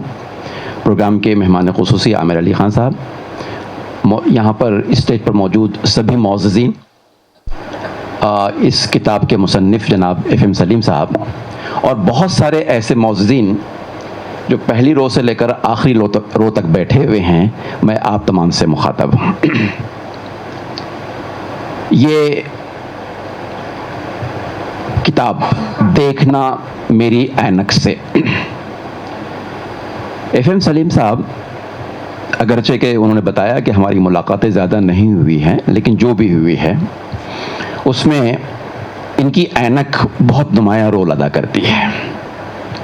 इनकी शख्सियत का एक नुमाया पहलू है, और ग़ालिबन वो नुमाया पहलू किताब का उन्वान भी बन गया कि देखना मेरी ऐनक से। लेकिन बहुत ही मोहब्बत के साथ मैं आपसे इख्तलाफ करना चाहूँगा सलीम साहब, कि बात ये नहीं है कि आप चीज़ों को अपनी ऐनक से देखते हैं, इसलिए कि ऐनक तो हर एक के पास होती है, नज़रिया तो हर एक के पास होता है, दृष्टिकोण तो हर एक के पास होता है। कोई व्यक्ति ऐसा नहीं है जिसका अपना कोई दृष्टिकोण नहीं होता है। लेकिन चिंता उस समय होती है, फिक्र उस वक्त लाहक होती है कि जब हम अपने दृष्टिकोण को दूसरों के दृष्टिकोण पे थोपने की कोशिश करते हैं, वो प्रयास करते हैं, वहाँ चिंता का विषय बनता है। और उसी में से आपने जो शीर्षक निकाले हैं, आपने जो उन्वान बनाए हैं, वो बहुत ही आदरणीय हैं। मैं समझता हूँ कि उनका जितना एहतराम किया जाए कम है। देखिए, छोटी छोटी बातें हैं, लेकिन उन छोटी बातों से बहुत बड़े नताइज उन्होंने अख़ज़ किए हैं। इख्तलाफ इनकी राय से भी हो सकता है, ऐसा नहीं है। इनका जो अपना दृष्टिकोण है उससे भी मतभेद हो सकता है। हमारा मत कुछ अलग हो सकता है, हमारी राय कुछ अलग हो सकती है, इनकी राय कुछ अलग हो सकती है। लेकिन हाँ, ये बात ज़रूर है कि इन्होंने अपनी राय को जिस खूबसूरत और सुंदर शैली में पेश किया है वो ख़ास बात है। वो ऐसा है कि बस दिल से निकलता है और दिल पर असर करता है। और आप जानते ही हैं कि दिल से जो बात निकलती है वो असर रखती है, पर नहीं ताकत परवाज मगर रखती है। तो बिल्कुल दिल को छू लेने वाली तहरीरें इनकी हैं। देखिए, एक बहुत ही मुश्किल काम होता है एक मुसन्निफ का कि वो जो देख रहा है, जो महसूस कर रहा है, उसको ऐसे पेश करे कि जैसे दूसरा भी उसको वैसे ही महसूस करने लगे। ये बड़ी चुनौती होती है, बड़ा चैलेंज होता है। इसमें मैं समझता हूँ कि अपने आप में एक बड़ा चैलेंज है, इसलिए कि जो पढ़ने वाला है वो अपने पूरे बैकग्राउंड के साथ पढ़ रहा होता है, और ज़रूरी नहीं कि वो लेखक से सहमत हो जाए, ज़रूरी नहीं है, लेकिन हाँ उसको लगे कि हाँ ये भी एक राय हो सकती है, ये भी एक अच्छी राय हो सकती है। अब आप देखिए, इन्होंने चिड़िया का घोंसला देखा, परिंदों को देखा, पक्षियों को देखा, और देखा कि ये शाम में कैसे अपने घर को जाने के लिए बेताब होते हैं, कितनी रवानी के साथ अपने अपने घोंसलों की तरफ रवां दवा होते हैं। और इन्होंने मुआवजा किया इंसानी माशरे का, इंसानी समाज का, मानव समाज का। और यहाँ देखा कि बहुत सारे लोग हैं कि जिनको घर जाने की कोई जल्दी ही नहीं होती है, घर के पास पहुँचने के बाद भी चाय खाने पर अपना वक्त गुजारते हैं, पान के डिब्बे पे अपना वक्त गुजारते हैं, चबूतरे पर बैठ जाते हैं, दोस्त अहबाब से गप्पियाँ लगाते हैं, घर अंदर जाने की कोई जल्दी इनको नहीं होती है। देखिए, बहुत ही अच्छा, सुंदर इनका जो ऑब्जर्वेशन है, निरीक्षण है, बहुत अच्छा। लेकिन जो निष्कर्ष इन्होंने निकाला, जो नतीजा निकाला, वो कितना खूबसूरत है, कितना सुंदर है, उसको आप देखिए, उसकी सराहना कीजिए। इन्होंने कहा कि घर जो है वो दीवार और छत और ईंट और गारा और सीमेंट इनसे नहीं बनता है, बल्कि घर रिश्तों से बनता है। और रिश्तों में जितनी मजबूती होंगी, घर में आकर्षण उतना ज़्यादा बढ़ेगा। वो जाज़बियत, वो मकनातीसियत घर में वो उसके इंफ्रास्ट्रक्चर से नहीं आता है, बल्कि रिश्तों में जो गर्मी है, जो गर्मजोशी है, उससे वो मकनातीसियत पैदा होती है, वो जाज़बियत पैदा होती है, वो आकर्षण पैदा होता है।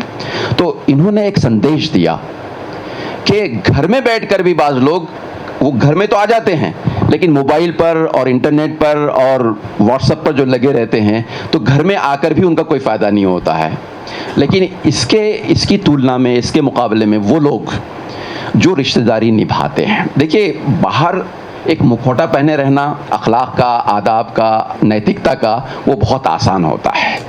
हंस हंस कर बातें करना, मुस्कुराकर जवाब देना बहुत आसान होता है, इसलिए कि बहुत सीमित समय के लिए आप बाहर हैं।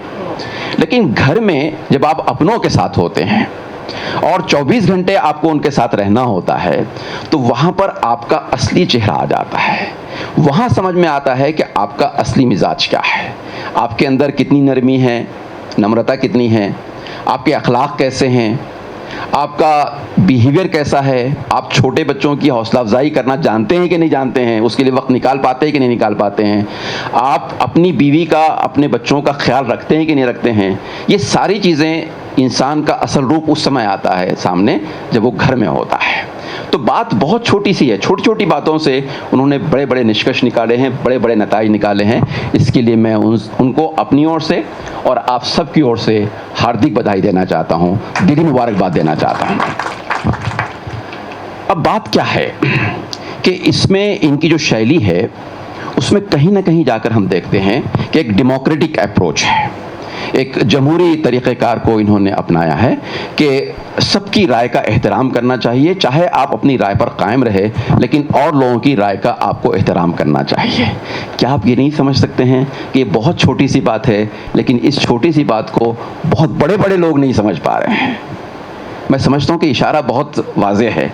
अगर आपको इशारा पसंद आया हो तो आप इनके लिए ज़ोरदार तालियां बजाइए। मैं समझता हूँ कि ऐसी छोटी छोटी बातों से बड़े बड़े नताइज निकाल कर ही सलीम साहब ने अपना कद बहुत बढ़ा लिया है। इसके लिए मैं उन्हें फिर एक बार अपनी तरफ से मुबारकबाद देता हूँ। बहुत शुक्रिया, थैंक यू सो मच। सदर जलसा और मेहमानान, स्टेज पर मौजूद तमाम मेहमानान और हाजरीन, सलीम साहब ने कहा कि उनके दुश्मन कम हैं, तो एक आदमी जो सादा लो हो और हर वक्त होठों पर मुस्कान हो और कम गोई करता हुआ अगर कोई आता है तो फिर उसको दुश्मन क्यों पैदा हो। तो सलीम साहब की बात है। सलीम साहब आए थे ऑफिस को और बोले कि मेरी किताब आने वाली है, आप उसकी रस्म इजरा में आना है। मैं फ़ौरन मैं ज़रूर उनको जब भी एग्री कर लिया कि मैं ज़रूर आऊँगा। और जब जलसे में आया और जलसे का आगाज़ हुआ तो आपकी बात सुन के मेरे को 2 मेरे हिंदी सर्स याद आए। एक कुलकर्णी सर थे जो हैं, अभी हम मुलाकात करते हैं इसलिए उनका लड़का जो है वो मेरे साथ ही पढ़ता है, और एक पांडे साहब थे। तो अक्सर उस ज़माने में तो हुआ ये करता था कि जो टीचर होते थे हिंदी के वो गलती करे तो कान मटोड़ी कर देते थे। तो उर्दू के और हिंदी के वैसे लैंग्वेज टीचर्स थोड़ा सख्त ही रहते हैं। तो मैं उनको सोच के जब आपकी किताब की बात आई तो हिंदी और उर्दू की, तो मैं फ़ौरन उसमें ये वो सोच के याद आया। और दूसरा वाक़या एक याद आया, मैं शायद 1990s में 1999-2000 के करीब में अटल बिहारी वाजपेयी साहब जब प्राइम मिनिस्टर थे तो उनके दौरा ईरान था, 2002 की बात है। ईरान जाके हम वापस आए थे। एक रामचंद्रन नाम के डिप्टी डायरेक्टर थे दूरदर्शन के। उन्होंने प्लेन में मुझसे कहा कि मैं चाहता हूं कि आप हमारे प्रोग्राम में आइए। तो बोला मेरी तो फ़्लाइट है। तो बोले नहीं, आप कैंसिल कर दीजिए और आप अब दूरदर्शन में मेरी गाड़ी में लेके चलूँगा, आप उसके बाद फ़्लाइट ले लीजिए। क्या प्रोग्राम है? तो बोले डायरेक्ट टेलीकास्ट है। मैंने कौन होस्ट कर रहे हैं? तो बोले मृणाल पांडे। बोला अरे आप मेरे लिए तो एक इम्तिहान खड़ा कर देंगे, इसलिए कि हिंदी ज़रूर पढ़े लेकिन जो गहरे शब्द होते हैं हिंदी के वो समझने के लिए। अब हम चले तो गए, उनको बुलाक बोलने के बाद उन्होंने मना लिया कि हम प्रोग्राम में चले गए। और प्रोग्राम में पहला सवाल था कि वज़ीर आज़म का दौरा हुआ और इस पर आप हिंदुस्तान के मध्य पूर्व एशिया के ताल्लुक़ से क्या कहेंगे। अब इतनी हिंदी तो मैं पढ़ा नहीं था, मैं कि मध्य पूर्व एशिया ही है पूछ भी नहीं सकता था चूँकि डायरेक्ट था। तो वैसे जैसा शुरू हुआ प्रोग्राम, आपकी ज़बान सुन के मैं बुला के यहाँ सलीम साहब ला के मेरे को मध्य पूर्व एशिया में फंसा दिए।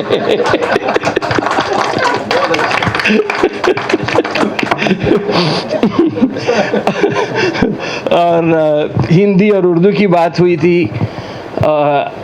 अब मैं तो कभी सलीम साहब से ये नहीं पूछा कि F&M का क्या फुल फॉर्म है या नाम क्या है आपके, लेकिन जो अब आजकल जो FM चल रहा तो उसमें फ्रीक्वेंसी मॉड्यूलेशन है।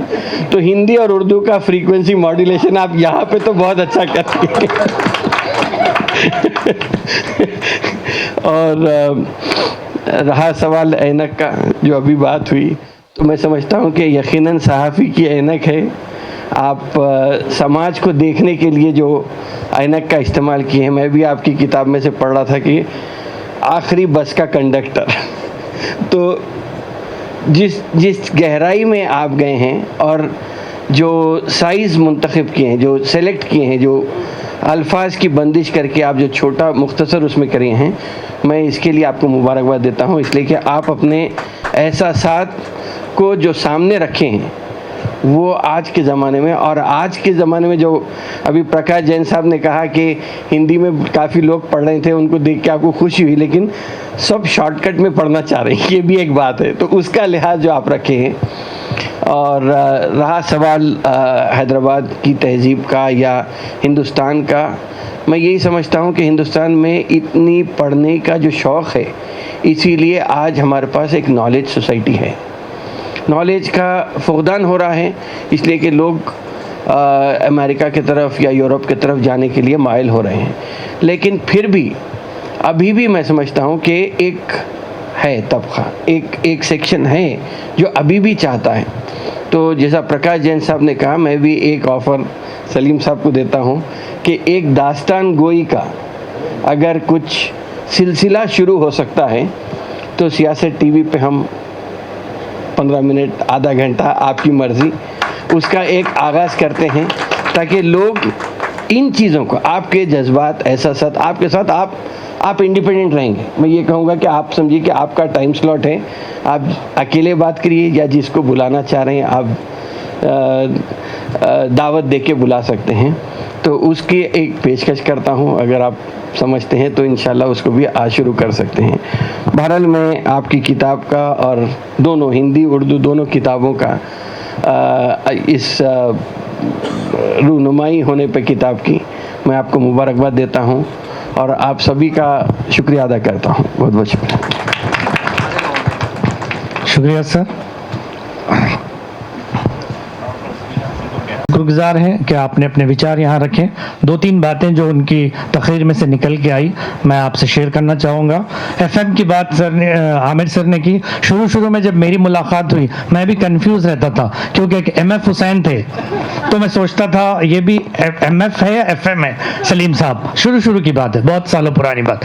लेकिन मैं भी उस जाविये से नहीं सोचा था जो आमिर सर ने यहाँ कहा। अब रहा टीचर की बात, तो देखिए किस तरह जो है आदमी अपने उम्र के किसी भी पड़ाव में अपने टीचर्स को नहीं भूलता। मेरे साथ भी हुआ है कि लोग मुझसे पूछते हैं कि आपकी मदर टंग तो थी उर्दू लेकिन आपने हिंदी में पीएचडी तक किया, हिंदी का पठन पाठन करते हैं, एक कॉलेज से जुड़े हुए हैं और आप सालों से हिंदी की रोटी खाते हैं। तो मैं कहता हूं कि जो है ये मेरे टीचर्स के मुझ पे जो है करम है या कृपा है। स्कूल में हमारे एक टीचर हुआ करते थे, उनका नाम था अफरोज मिस। ओल्ड सिटी का एक स्कूल था जहाँ मैं 10th पढ़ा था, तो शायद मुझसे ज़्यादा उनको लगाव था।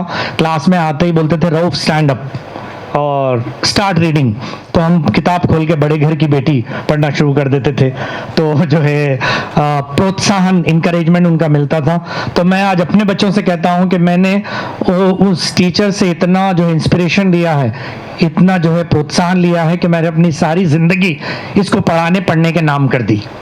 तो इससे बड़ा योगदान टीचर का क्या होता है कि सर आज इतने बड़े पद पे हैं लेकिन अपने टीचर्स को नहीं भूले।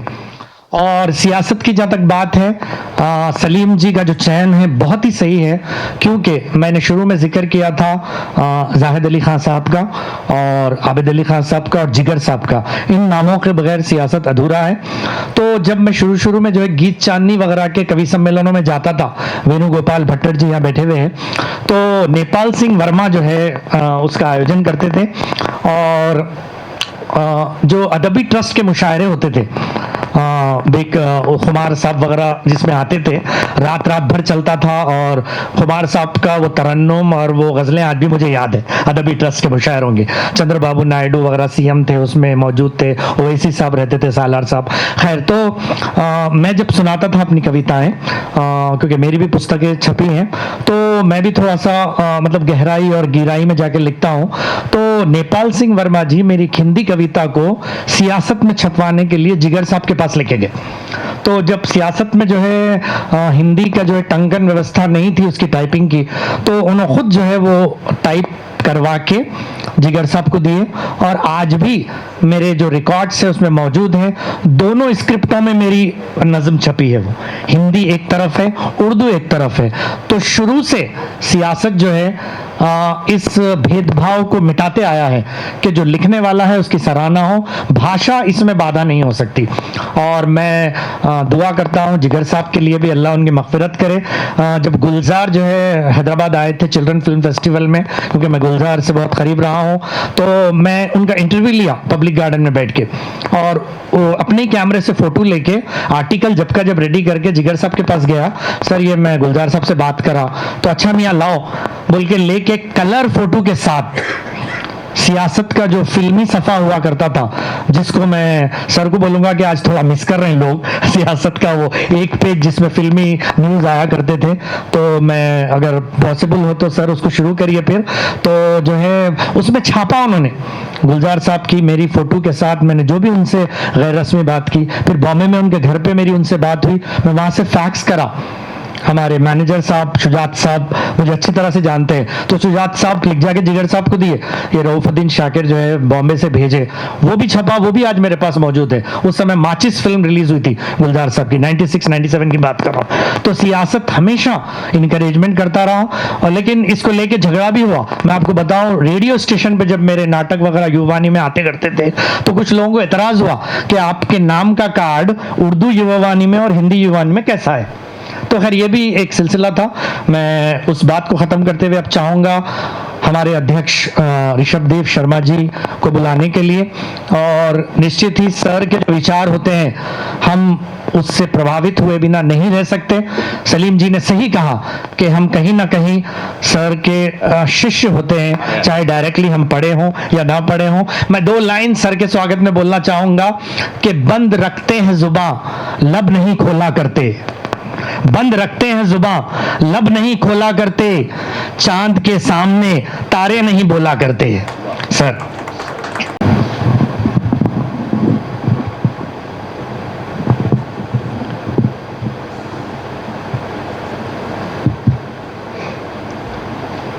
नमस्कार। आदरणीय मुख्य अतिथि महोदय जनाब आमिर अली खान साहब, मैं आपको वचन देता हूं कि कोशिश करूंगा कि मध्य पूर्व में आपको न फंसाऊं।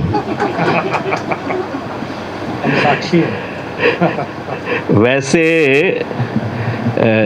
सियासत का जो ऑनलाइन संस्करण है उसका अंग्रेज़ी रूप लगभग रोज़ मैं पढ़ता हूँ, और जो आर्टिकल्स होते हैं, चूँकि मुझे कुछ लिखना पड़ता है मिलाप के लिए, तो वहाँ से मुझे काफ़ी कुछ मिला करता है।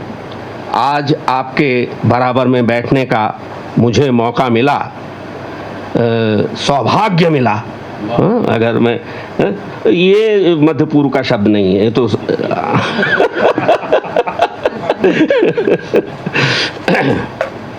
असल में थोड़ा सा जिसे कहते हैं कि गंभीर वातावरण हो गया, इसलिए हल्का करने के लिए बात कह रहा हूँ। सब सच बात यह है कि मेरे लिए वास्तव में सौभाग्य की बात है कि परम आदरणीय हमारे ऐसे कहूँ कि पत्रकारिता और सार्वजनिक जीवन, पब्लिक लाइफ के एक ऐसे शलाका पुरुष के, अब शलाका से आप ये ना समझिएगा शलाका दुबली पतली सी होती है, शलाका ऐसी भी हो सकती है, ऐसी भी हो सकती है।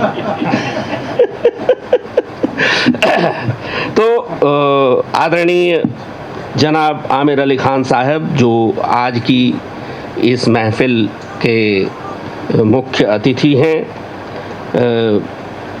परम आदरणीय प्रोफेसर सिद्दीकी मोहम्मद महमूद साहब, जिन्हें मैं कहना चाहूँगा कि हिंदी, उर्दू या कहें कि हिंदुस्तानी तीनों ही तरह की जो हमारे यहाँ एक शैलियाँ हैं हिंदी की, उन तीनों पर जिसे कहें कि एक इस तरह का अधिकार है कि वे चाहें तो पूरी तरह संस्कृतनिष्ठ हिंदी में भी लगातार घंटों बात कर सकते हैं, और चाहें तो जिसे आप नज़ाकत और नफासत भरी हुई और कहें कि फ़ारसी अल्फाज से एक तरह से गुथी हुई उस तरह की जो उर्दू शैली है वो उसमें भी बात कर सकते हैं। शायद ये औरंगाबाद का रंग है।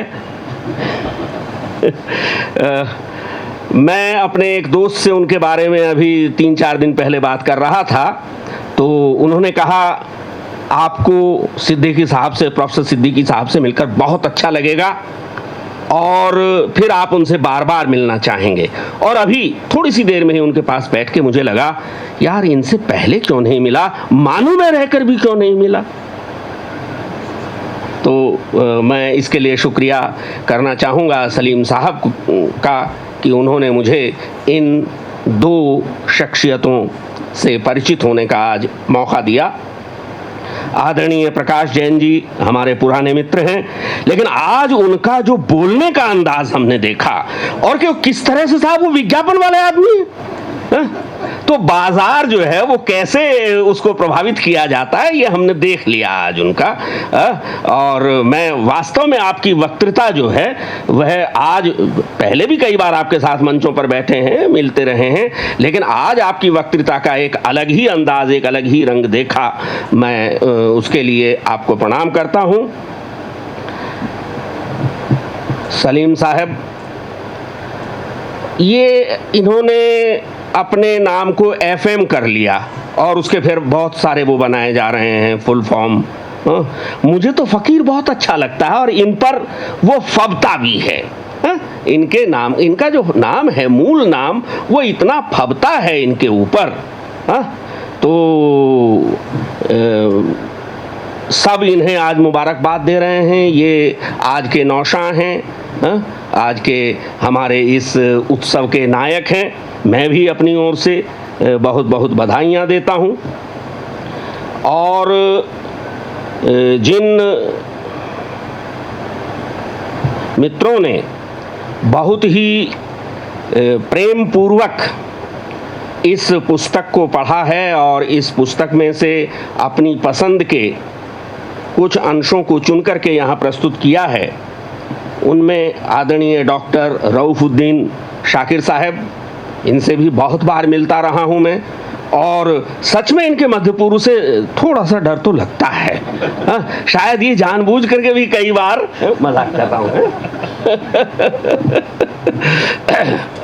लेकिन सच में इन्हें दोनों ज़बानों पर एक जैसा जो है हक हासिल है और इसके लिए हम इनका अभिनंदन करते हैं। आदरणीय डॉक्टर प्रियदर्शिनी, वास्तव में उन्होंने सही कहा कि उनसे एक आलेख को पढ़ने को कह करके आपने उनका पूरा उपयोग नहीं किया, पूरा लाभ नहीं उठाया। अगर आपने उनका पूरा लाभ लेना है, आपको उनका पूरा लाभ लेना है, तो जैसा कि कहा गया, इस पुस्तक पर एक बार एक समीक्षा गोष्ठी भी हो जाए और कुछ दूसरी तरह की ऑडियंस के बीच में हो, और उसमें हम आदरणीय डॉक्टर प्रियदर्शिनी जी को सुने। डॉक्टर सुषमा देवी जी ने भी बहुत सुंदर एक अंश का चयन किया और उसके साथ ही अपनी जो आरंभिक टिप्पणी उन्होंने दी या बीच में भी जो टिप्पणी दी, उससे उनकी भी समीक्षात्मक प्रतिभा का पता चलता है। और जैसा कि बताया भी, हमारे राजन्ना जी यहाँ बैठे हैं, रात अचानक इनका व्हाट्सएप पे एक मैसेज प्रकट हो गया। अरे मैंने कहा इतनी रात में क्या भेज दिया इन्होंने। पता चला सुषमा जी ने एक इतनी लंबी समीक्षा, सच में वो इतनी लंबी है, उसमें इस पुस्तक के ऊपर लिखी है। अच्छा हुआ कि सुषमा जी को बोलने की छूट नहीं दी, वरना वो मेरा सारा समय खा जाती, और वैसे भी मेरा समय बचा कहाँ है। आदरणीय, या कहूँ कि हमारे आशीष की अधिकारिणी, हमारे आशीर्वाद की पात्र हैं सुश्री हिना सुल्ताना जी। बहुत ही, जिसे कहें कि सुंदर उच्चारण के साथ उन्होंने एक आलेख को यहाँ इसमें से प्रस्तुत किया। मैं उनके शुभ भविष्य की कामना करता हूँ, या उनके मंगलमय भविष्य के लिए शुभ कामना करता हूँ। मित्रों, अध्यक्ष से प्राय ये उम्मीद की जाती है कि जो कुछ कहा गया उसके ऊपर वो कुछ टिप्पणी करे। क्यों करूं? हमने भाई डॉक्टर रऊफुद्दीन शाकिर साहब को यहाँ किस लिए खड़ा किया था? उन्होंने सारा काम कर दिया अध्यक्ष का, और आगे से उन्हें आप संचालक मत बनाइए, अध्यक्ष ही बनाइए। अब वो इस लायक हैं। देखिए ये बाल रंगे हुए हैं, शायद क्या असली है? असली है अभी तक? अरे नहीं, थोड़े से सफेद कर लो यार। खैर दोस्तों, मैं नहीं जानता कि हमारे मेहमान खुसूसी और प्रोफेसर साहब के पास थोड़ा सा और समय है कि नहीं है, क्योंकि ख़ास तौर से जो जर्नलिज्म से जुड़े हुए लोग होते हैं उनकी शामें बड़ी व्यस्त होती हैं। लोगों की शामें अलग अलग कारणों से व्यस्त होती हैं, पत्रकारों की शाम अलग कारण से व्यस्त होती है। फिर भी ऐसी शाम में एक पत्रकार ने दूसरे पत्रकार को पकड़ के बिठा रखा है, तो ये और कुछ नहीं तो बिरादरी की शर्म में ही बैठे रहेंगे। खैर, कुछ बातें जो कही गई हैं मैं लगभग उन्हें ही दोहराऊंगा। ये देखना मेरी ऐनक से, ये किताब जब भूमिका लिखने के लिए मेरे पास आई, पहले इन्होंने नाम बताया जब, तभी से मैं सोच रहा था, और ये इस तरफ इशारा भी किया गया कि भाई ये ऐनक के बिना भी तो देख सकते थे। क्योंकि मुझे याद आता है हिंदी में कहीं, प्रियदर्शिनी जी याद दिलाएंगी, शुक्ल जी ने कुछ आध्यात्मिक चश्मों की बात कही है एक जगह।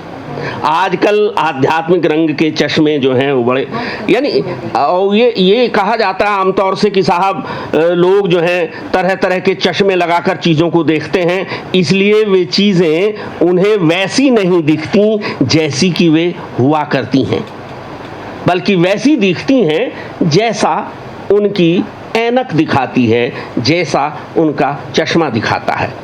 तो लगता है यार ये तो कुछ गड़बड़ बात है। लेकिन एक दूसरी चीज़ जिसकी तरफ प्रोफेसर साहब ने बहुत अच्छी तरह इशारा किया, वह है कि जब लेखक ऐनक कह रहा है तो वास्तव में वो ऐनक को एक सिंबॉलिक की तरह से इस्तेमाल कर रहा है, एक प्रतीक की तरह इस्तेमाल कर रहा है, और वो कहना चाह रहा है कि मेरा दृष्टिकोण, आपने शब्द प्रयोग किया कि मेरा दृष्टिकोण जो है, मेरा देखने का मेरा जो नजरिया है वह यह है, मेरे नजरिए से चीजें कैसी दिखती हैं। कहते हैं किसी बहुत बड़े चित्रकार के पास एक बहुत धनी मानी और जिसे कहें कि रूपसी महिला पहुंची और कहा कि मेरी बड़ी इच्छा है कि आप मेरा एक वो क्या बनाते, पोर्ट्रेट बना दें। उसने कहा कि आपको मालूम है मैं पोर्ट्रेट नहीं बनाता। उन्होंने कहा नहीं नहीं, मेरा पोर्ट्रेट आपको बनाना पड़ेगा। देखिए मैं वहां से इतनी दूर से चल के आपके वास्ते आई हूं, और जो आप कहेंगे, जितना कहेंगे, मैं उतनी दौलत देने के लिए तैयार हूं। तो बोले ठीक है, चलिए एक तारीख तय कर दी, समुद्र किनारे इतने बजे आ जाना। वहां बाकायदा लेंस जो है बढ़िया एक वो रहेगा, बैकग्राउंड भी रहेगी, और वहाँ बैठ करके अब वो एक पत्थर के ऊपर बैठ जाती हैं और चित्र बनाने के लिए जैसे ही ये चित्रकार कूंची उठाता है तो पूछता अच्छा एक बात बताइए, कैसा चित्र बनाऊं? ये क्या मतलब? कि मतलब एक तो ये है कि जो आप हैं सो हैं, और एक ये कि मुझे कैसी दिखती हैं। तो उसने सोचा कि शायद मैं और ज़्यादा खूबसूरत दिखती होंगी एक कलाकार को। हा? तो बोले कि मैं जैसी दिखती हूँ वैसा चित्र बना दीजिए। साहब जब वो चित्र बना तो उस चित्र को देख करके वो इतनी ज़्यादा डिप्रेस हो गई कि कोमा में चली गई। इतना भयानक चित्र, आप सामने से जो दिख रहे हैं लीपा पोती करके बड़े खूबसूरत दिख रहे होंगे, ये समाज बड़ा खूबसूरत दिख रहा होगा, लेकिन कलाकार की नजर जब उसे देखती है तो इसके चेहरे के दाग भी देखती है। और ये तो ऐसा कलाकार है जो सिर्फ दागों को देखता और दिखाता ही नहीं, हमारे सभी वक्ताओं ने कहा इन दागों की चिकित्सा भी बताता है। प्राय हम ये कहा करते हैं कि अच्छे रचनाकार वो होते हैं जिनकी रचना का एंड ओपन हो, ओपन एंडेड। जब आप कोई सुझाव अंत में दे देते हैं, कोई जिसे कहें कि समाधान अंत में दे देते हैं, तो कहीं ना कहीं रचना सीमित हो जाती है। लेकिन इन रचनाओं के संदर्भ में जब हम बात कर रहे हैं, ये अपने आप में इतनी छोटी रचनाएं हैं और इनका समाधान इस तरह से दिया गया है कि वो समाधान की तरह नहीं है, वो सुझाव की तरह नहीं। बड़ा सुंदर शब्द डॉक्टर सुषमा ने इस्तेमाल किया, पंच की तरह है। तो ये जो चीज जिसे हम सुझाव या समाधान कह रहे हैं, वो सुझाव और समाधान है, लेकिन एक चोट की शक्ल में है।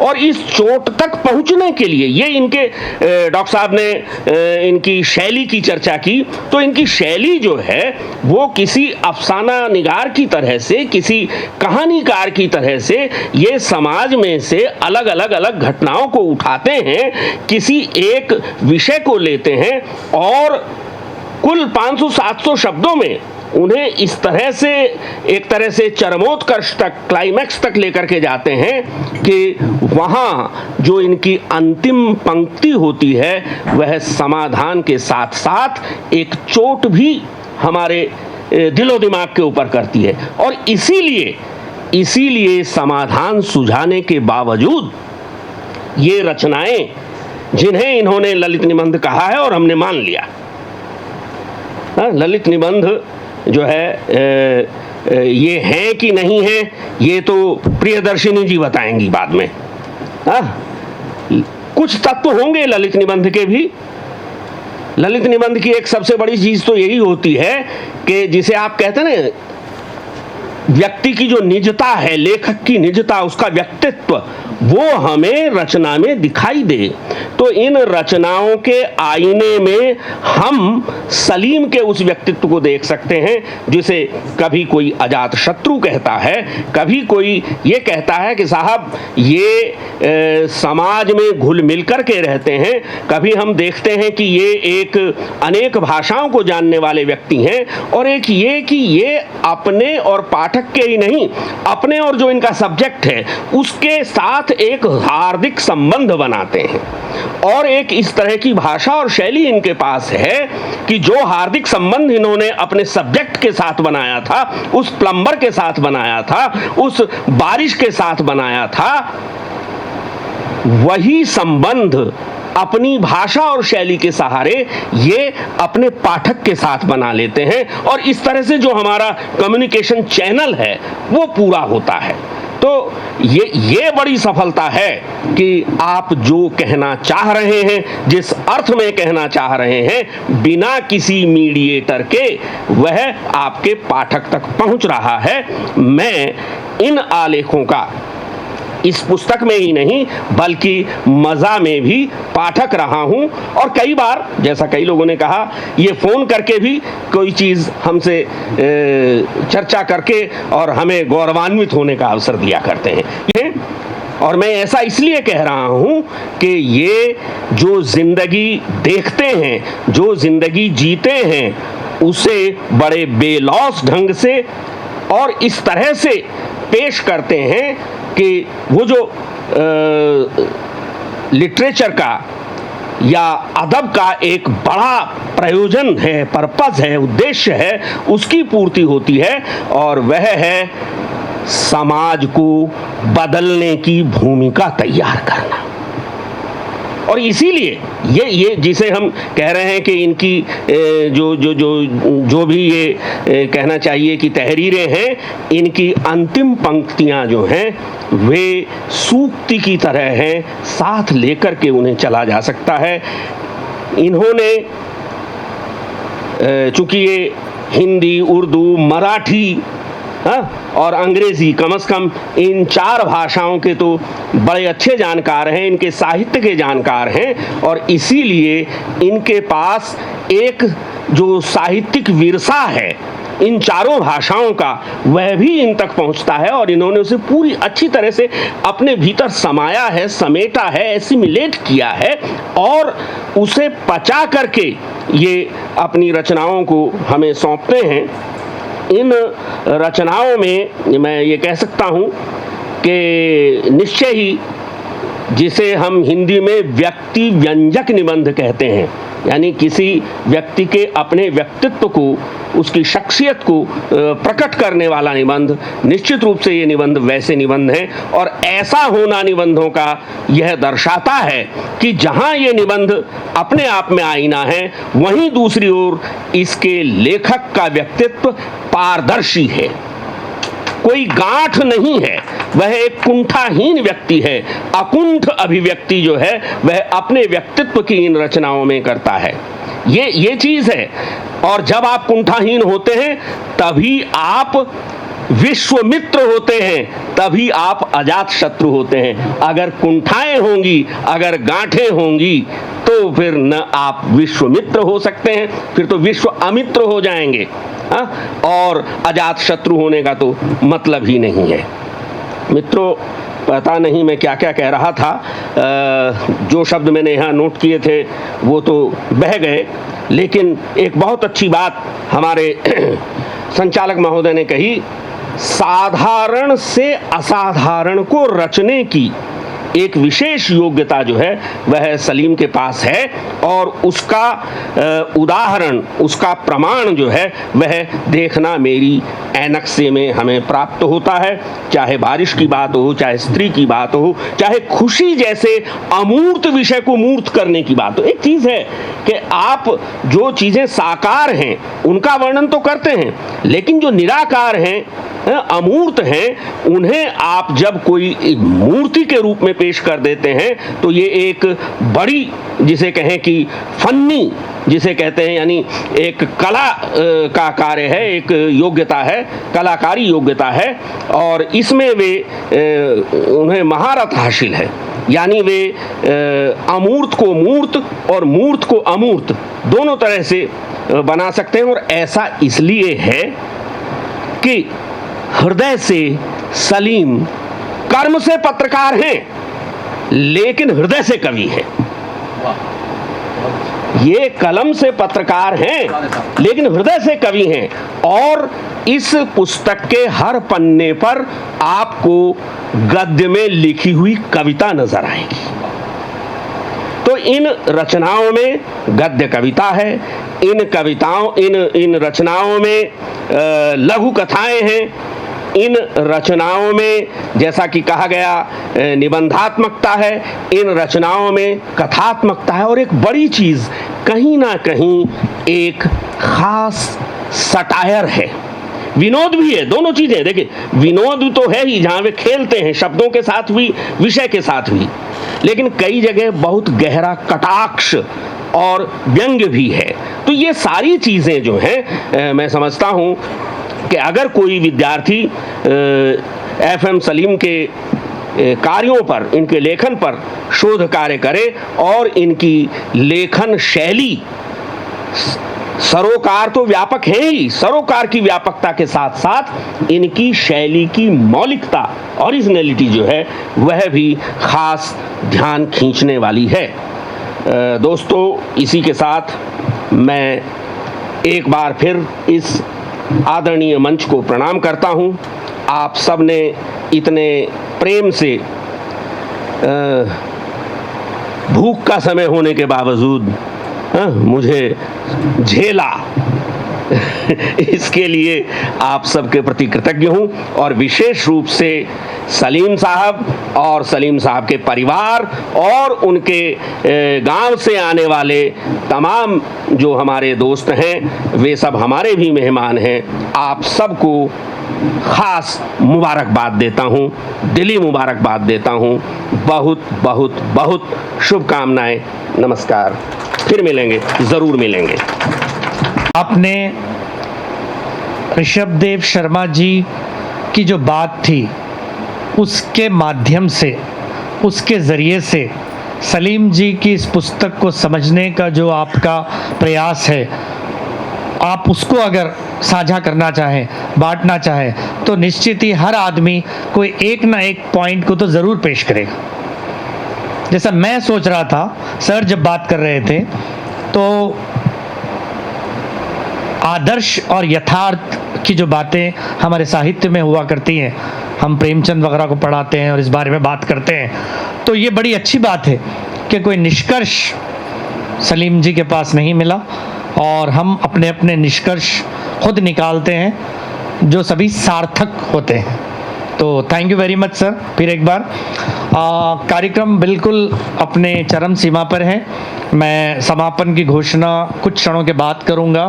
उससे पहले एक सुझाव सुषमा जी की तरफ से आया, उनको बधाई कि उन्होंने सुझाव दिया है कि जो है इतने अच्छे आयोजन पर, इतने गणमान्य व्यक्तियों के बीच और इस बड़ी उपलब्धि के अवसर पर क्यों ना हम सलीम जी की जो अर्धांगिनी है उनको मंच पे बुलाएं।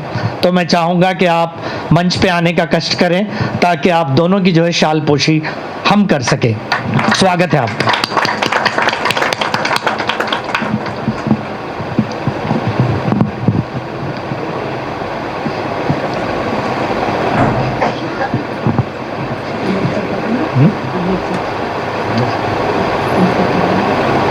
आभार प्रदर्शन का जो नियम है वो थैंक्स गिविंग का, उसके लिए बुलाना चाहूँगा। उससे पहले चूँकि कार्यक्रम समाप्त हो रहा है और हमारे ऋषभ देव शर्मा जी ने भी जो है प्रोत्साहित किया है, तो सलीम जी के लिए 4 लाइन तो बनते हैं, तो मैं सुना देता हूँ विशेष रूप से। दुश्वार कुन है राह गुजर जानता हूँ मैं, दुश्वार कुन है राह गुजर जानता हूँ मैं, आगाज से ही अंजाम सफर जानता हूँ मैं। मुझको कभी प्यास की शिद्दत न सताएगी, मुझको कभी प्यास की शिद्दत न सताएगी, पत्थर निचोड़ने का हुनर जानता हूँ मैं। ये है सलीम जी के लिए, उनके नेक भविष्य के लिए हम कामना करते हैं। और बहुत अच्छे सुझाव आए हैं और सब आमिर जी ने जो टेलीविज़न का सुझाव दिया उसके बारे में आप सीरियसली सोचिए FM सलीम जी, और समीक्षा का जो एक सुझाव ऋषभ देव शर्मा जी ने दिया वो भी बहुत ग्रेट है। ऐसी महफिलें सजनी चाहिए। चलिए मैं आभार व्यक्त करने के लिए बुलाना चाहूँगा इफ्तिखार अदीब प्यारे जी को कि वो आए और जो है थैंक्स यहाँ प्रस्तुत करें। सर। अस्सलामुअलैकुम वरहमतुल्लाह। आदाब। अदबी तंजीम शब्द सुगंध के ज़ेर एहतमाम FM Salim bureau chief Hindi मिलाप की हिंदी तस्नीफ देखना मेरी नक्शे की रस्म रूनुमाई में शिरकत फरमाने वाले तमाम मेहमानान मुअज़्ज़ज़ीन का बरक़ल्ब नज़ीफ़ ममनून व मुतशक्किर हूँ। बतौर ख़ास आमिर अली ख़ान साहब एडिटर रोज़नामा सियासत, प्रोफेसर सिद्दीक़ी मोहम्मद महमूद साहब सदर शोबे तालीम मानो, डॉक्टर ऋषभ देव शर्मा साहब, जनाब प्रकाश जैन साहब जिनकी ख़दम रंजाई हमारे लिए बास फ़ख्र व इनबिसात है, और तमाम शिरका का दिल की गहराइयों से शुक्रगुज़ार हूँ कि इस तक़रीब में शिरकत फरमा कर विखार अता किया। बहुत बहुत शुक्रिया। जज़ाकल्लाह। शुक्रिया सर। हाँ।